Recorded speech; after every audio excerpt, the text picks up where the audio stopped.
the review for the Unit 2 test. All right, number one, notice you only have one x in the problem. So you want to solve this, act like that's just x, not x squared. So you're going to subtract 4. Gives us 1/3 x squared equals negative 27. And then you're going to multiply by 3 to get rid of the 1/3. They cancel out, so we get x squared equals negative 81. Now we got to get rid of the square. We square a root.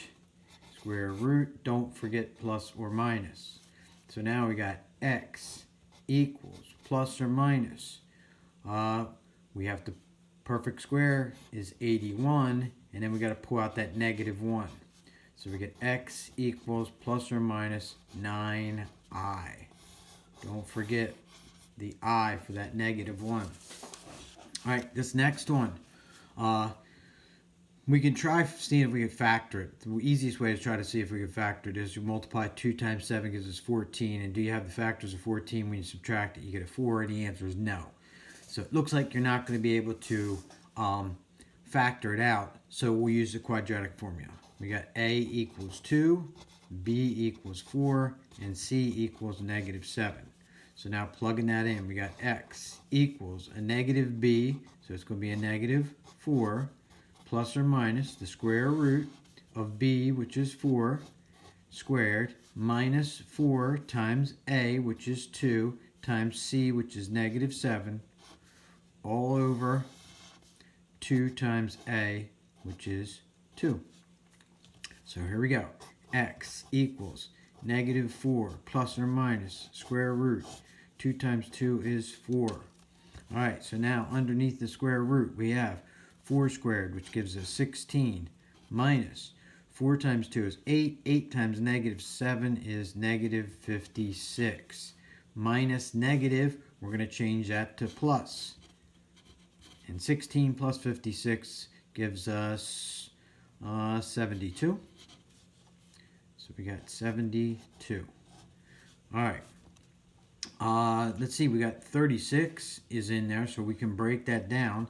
So now we got negative 4 plus or minus root 36 times root 2. Because root 36 times root 2 would give us root 72. Over 4. And then we got negative 4 plus or minus square root of 36 is 6 root 2 over 4. And you can just leave that as your answer. Alright, the next one. First thing I'm noticing about these is they're all divisible by 3. So I'm just going to divide everything by 3 right off the bat. And that's going to give me x squared minus 4x equals 8. Then I'm going to move the 8 over, subtract the 8. Now I got x squared minus 4x minus 8 equals 0. Alright, so now do we have the factors of 8 that when you subtract it you get a 4? No, I don't think we do. So again, looks like we're going to have to use the quadratic formula. So we got a equals 1, b equals negative 4, and c equals negative 8. So we get x equals negative b, which is negative 4,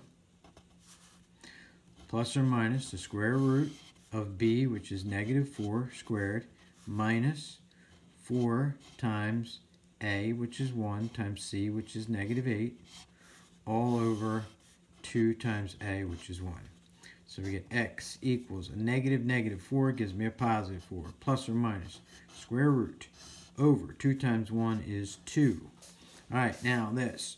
Let's see, our discriminant. Let's say negative 4 squared gives me 16, minus 4 times 1 is 4, times 8 is 32. A negative 32 because it's negative 8, right? So 4 times 8, negative 8, it gives negative 32. So we got minus negative again, so it's going to be 16 plus 32, which gives us 48. So we got 48. Again, I know there's a perfect square factor in that. 16, I think, is what it is. So again, we got to break this down. So 4 plus or minus root 16 times root 3, because 16 times 3 gives us 48 over 2. So now we got 4 plus or minus 4 root 3, because square root of 16 is 4. Can't do anything with the root 3, so we leave it over 2. And there's our answer. All right, and number 4. Let's see, I do have the factors of 4 that I'll subtract, give me 3, so this one factors out. So 2 sets of parentheses, because there's no leading coefficient. X is in the front. Signs are different, so negative, positive. We want the factors of 4 that when I subtract, I get 3, which would be 4 and 1. And the middle sign's negative, so that means the 4, the bigger one, has to go in with the negative sign.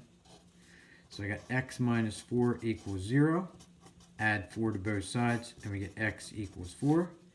X minus plus 1 equals 0. Subtract 1 from both sides, and we get x equals negative 1. So we get two answers, x equals 4, x equals negative 1. All right, next page. All right, and again, right off the bat, I'm looking at 6, 9, and 15. I'm saying, hey, they're divisible by 3, so let's make this problem easier by dividing everything by 3. Divide it all by 3, we get 2x squared plus 3x minus 5 equals 0. And let's see, 2 times 5 is 10. Do I have the factors of 10? When I subtract it, I get 3. And yes, so we can factor this one. Got a leading coefficient, so again, use my box. 2x in the top of each one. All right.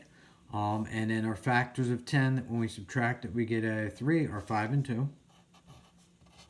The bigger one has to get the plus sign, because signs are different. All right, so plus, minus. Can't factor anything out of that, so I leave it as 2x plus 5. I can factor 2 out of that, so they cancel out, and it gives me x minus 1 equals 0. So now just set 2x plus 5 equals 0. Solve it, minus 5. We get 2x equals negative 5, and then divide by 2. So I got x equals negative 5 halves, and then x minus 1 equals 0, which is the other factor. Add 1, and we get x equals 1. So I got two answers for this.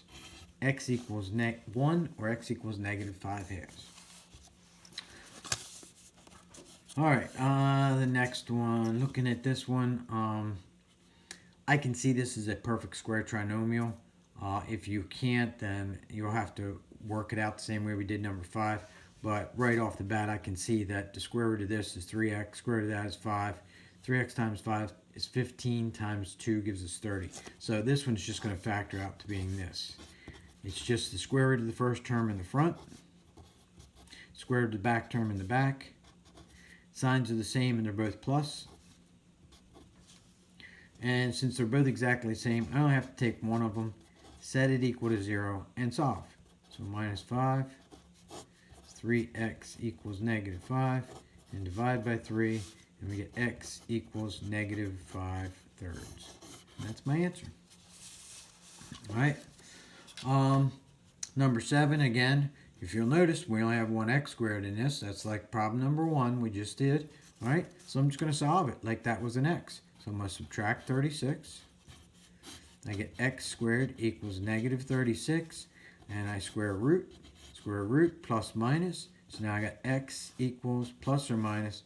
And again, it had a negative. So it's going to be square root of 36 times square root of negative 1. So I get x equals plus or minus 6i. And that's it. All right.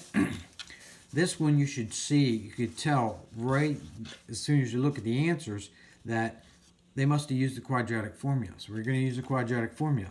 A is 1, B is 1, and C is 1. That makes it pretty easy. They're all 1. So I get x equals a negative b, which is 1, plus or minus the square root of b squared, so it's 1 squared, minus 4 times a is 1, c is 1, all over 2 times a, which is 1. So I get x equals a negative 1 plus or minus the square root over 2 times 1, which is 2. Well, right off the bat, I can see I got a negative 1, so I know it can't be C and it can't be D. So those two can't be the answer. All right, so now we have to do our discriminant. So I got 1 squared, which is 1, minus 4 times 1 is 4 times 1 is 4. 1 minus 4 gives me a negative 3. So that means that's a negative 3. So that means I have an I in my answer. So I got 1 plus or minus I root 3 over 2. And there is my answer. And it happens to be the same as number or letter A. All right, so A was my answer for that one.